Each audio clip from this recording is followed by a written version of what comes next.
We need this. We need this today. We need the love of God. Before I ask this question, I want to say I'm so thankful for you and your family. In the moments we've had heart-to-heart, face-to-face at a table, Soul Food Sunday, breaking bread, crying, praying, worshiping, loving people, ministering to people, years. And I feel like I've known you my whole life. And I'm so thankful for real relationships. That's why we have a text thread with your family, and it's called The Real People. Because it's a blessing. How many know it's a blessing to be with authentic community? Amen. Right? And so you've always been an authentic prophetic warrior and a fierce lioness that loves us and honors us. And your honor for us as leaders, the senior leaders of Encounter Church for many years, just kept us going. So I'm very thankful for that. But I want to ask you, what is the role of the church, the people of God, right now regarding ethnic reconciliation?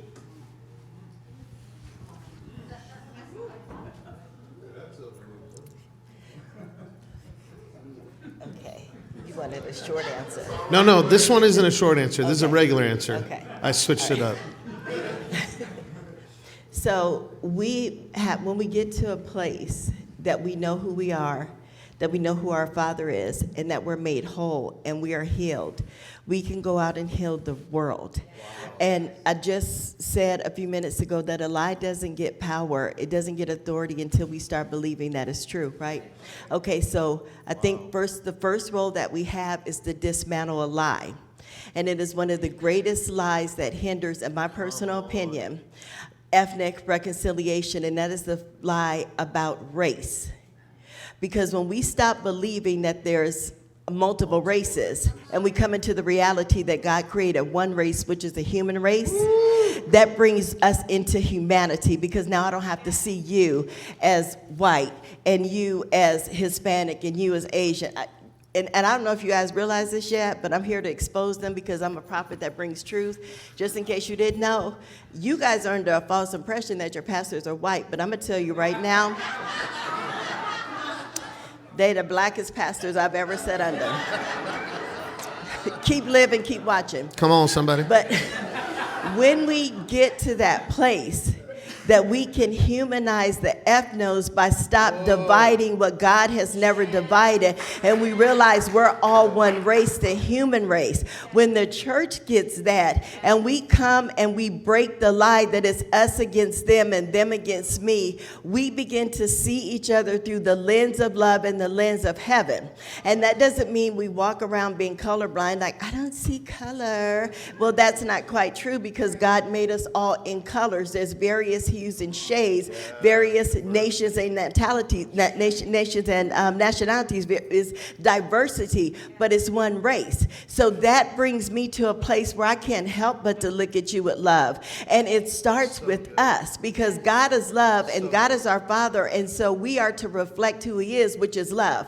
So when we begin to ask the Father to orient my heart and my thoughts so I see as you see, and I think as you think, then that thing breaks everything. It breaks past histories. It breaks past pains.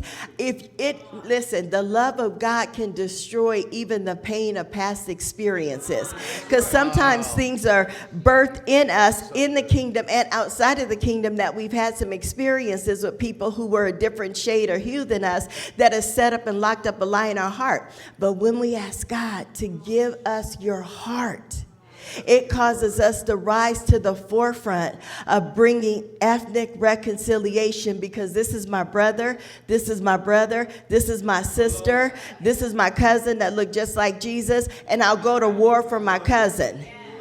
That's it. Come on, so good.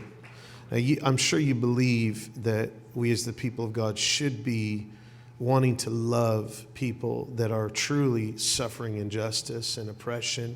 And it's part of the gospel. It's a part of the... So I was going to say, as a white pastor, but I forgot. You gave me my black card years ago. So as a pastor, how can I better instill in the hearts of people? How do we be that reconciliation? How do we be that face of Jesus, to that healing oil to broken hearts? Does that make sense? Because there's definitely a need for that. But then I think you see an overcorrection and a misunderstanding of what the gospel is. And people have replaced social justice with the gospel. And social justice is a fruit of the gospel, but it's not the gospel. It is a message of the gospel of the kingdom reign of heaven. And so we should be advocates, and we should be lovers of people that are marginalized, hurt, oppressed. And if there are specific things that God has anointed us for, how do we do that? And how do we empower people to do that?